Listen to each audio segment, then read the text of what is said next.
As we move toward high school and beyond, we need to start to refine the way we think about the theme of a story. The theme is the message. However, what the theme is not is a moral.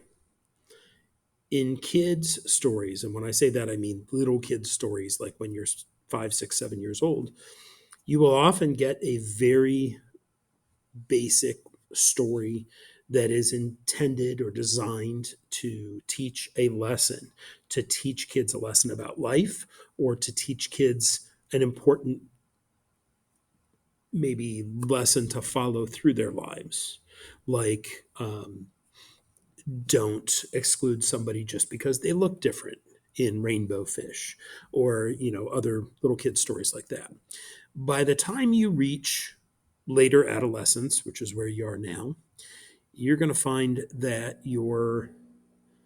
um, that the stories that you're reading are not going to have morals. You already have a set of guidelines, and you'll continue to refine those, but you already have a set of guidelines. You already know most of the things that you need to know, and you've been taught most of the lessons that you need to be taught about how to live your life. So, stories that you encounter now and beyond are going to essentially be stories that where the theme or the message is an observation about life, but it's not a moral. It's not something where it's giving you advice for how to live your life. It's not telling you that you should do something. The moral would be something more like, uh, sometimes people do this. Sometimes people try this and find out something different. It's never about you, and it's never advice for something that you should do.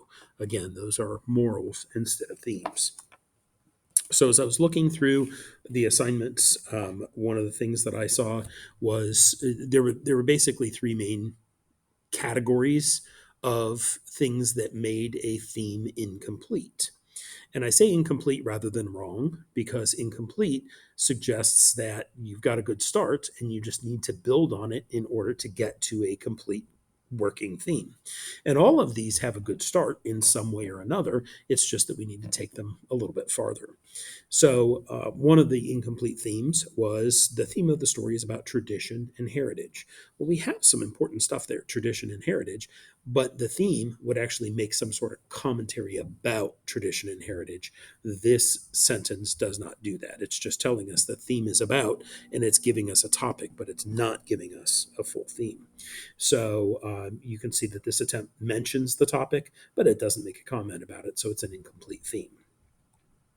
One of the most common errors that I'm seeing is the one that I was talking about with the moral.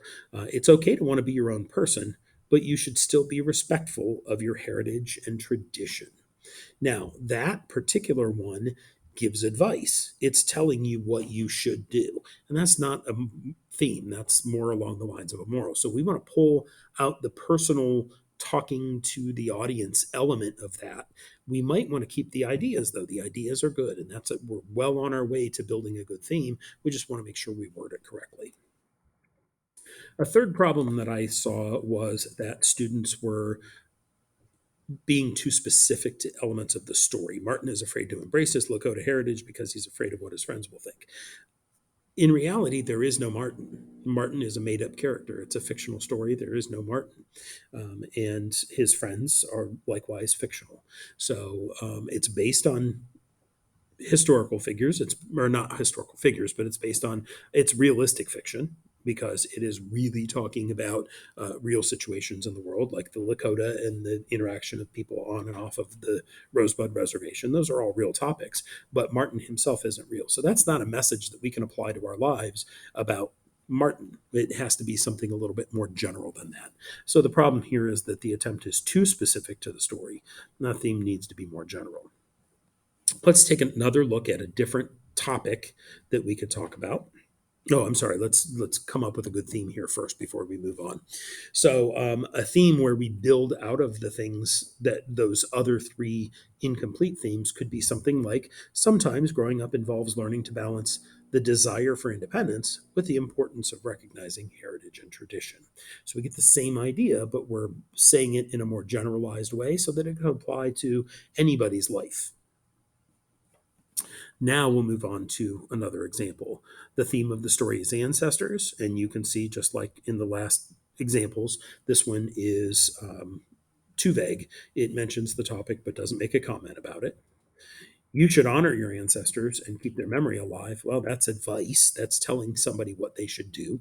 That's a moral. That is not a theme. So, and the next one, Martin doesn't know a whole lot about the Lakota side of his family. Well, that one is too specific to the story. An example of some way that we could improve any of those themes and make it something that we could write about is individuals carry the legacy of their ancestors. And so I'm hoping you're kind of seeing how the theme works in a little more general way and it's not specific advice. So we're going to move on to the handout. You have a handout, and on that handout, on side A, you have 3 possible themes here that are incomplete. And over here, you have 3 descriptions of why a theme might be incomplete. So you're going to need to match those. And then take the ideas that are embedded here and try to write a better theme in that space below. And then on B, you're going to do the same thing, match the incomplete themes, but try to pull the ideas out of here to write a better theme in the space below. You do have the paper version of that handout, so you can do it right on there. That will be notes then that you can use going into the test on Wednesday, so that if you end up having to write an essay about theme, you have an already stated complete theme that we think is going to be pretty workable.